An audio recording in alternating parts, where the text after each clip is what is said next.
Hey folks, this is Andre Hashem with Blood on the Sand. I'm here to do the summary of Mark Chopper Reed that we promised you at the end of the last episode. So Mark Chopper Reed was born in Melbourne, Australia in 1954. His life is an absolute nightmare. From the very beginning, his parents gave him up for adoption right at the start and then took him back when he was 5. Unfortunately, that was probably one of the worst things that could have happened. He ended up getting sexually assaulted that same year, and on his way home from the assault, he's so angry he sets an entire field on fire. When he gets home, his dad rewards him by beating him up because he shat his pants. That's how you start the story of a guy who murders at the very least 4 people and at most 19. He grows up bullied. The name Chopper is actually not from how he used to chop people's toes off in the future. We'll get there. It's because of a popular cartoon at the time where a little boy wanders around with a guard dog named Chopper. During these late teenage years, he really develops an affinity for maiming and killing drug dealers and robbing them of their money because, who cares? By 1978, when he's in his early 20s, he kidnaps a judge in open court, points a shotgun at him,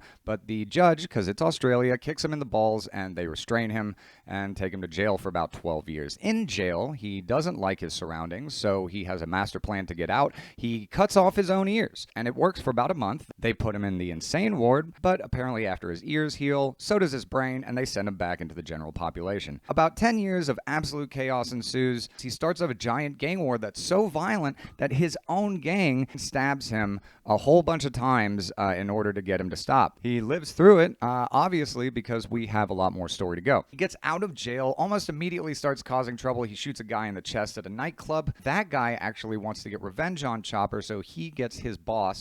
They all try to put a hit on Chopper. Chopper hears about it, so he goes to that guy's boss's house, burns it down, goes to that guy's mom's house, shoots the house up with a machine gun. He gets caught for this and ultimately does go to jail. He ended up sending that guy a Christmas card later, the guy whose house he burned down.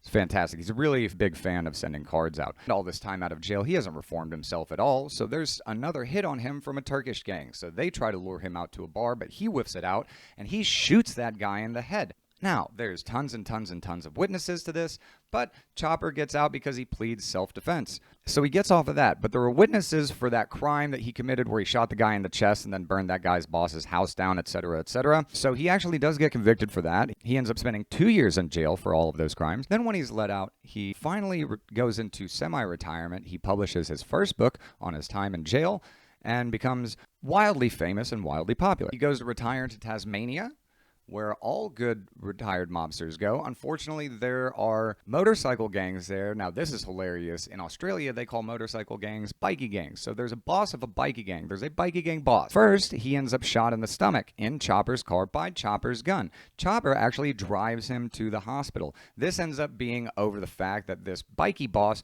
wanted Chopper to pay $8,000 as a gift to the bikie boss to attend the bikie boss's wedding. Shooting a guy in the stomach for that might be unreasonable, but maybe it's not. I don't know. I've never been asked. So he drives that guy to the hospital, and at first that guy says, hey, I don't know who did this. This was just some random hit. But after a couple days, he's like, nah, it was Chopper.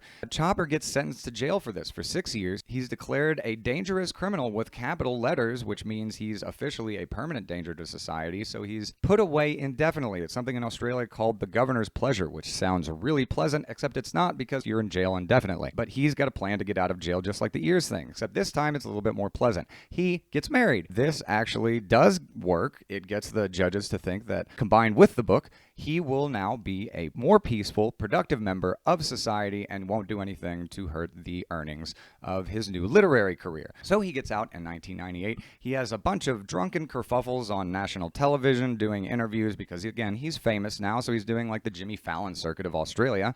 He starts a national stand-up tour with Mark Jacko Jackson, an Australian rules footballer and legendary drunken bar fighter. So one of the interesting things here is that the guy that Chopper shot in the stomach all of a sudden disappears in 2002. He's interviewed as one of the suspects, but hey, look, I'm living the cushy life of an entertainer now. I have no reason to be there. Except about 11 years later on Chopper's Deathbed Interview, he flat out admits that it was outright murder because the guy came to his show for an autograph. The next few years of Chopper's life are very bohemian. He starts painting a lot. He starts making music. He makes rap albums. They're horrendous, and I suggest you look them up on YouTube. This whole time, he's been drinking a ton because he doesn't believe in drugs, but around 2010, he gets diagnosed with hepatitis C and cirrhosis. We all know what that means. So a few days before he dies, he gave Knives. A Deathbed Interview with 60 Minutes Australia, in which he confesses to 4 murders outright, denies pretty much everything else, just to set the record straight, and one last hurrah.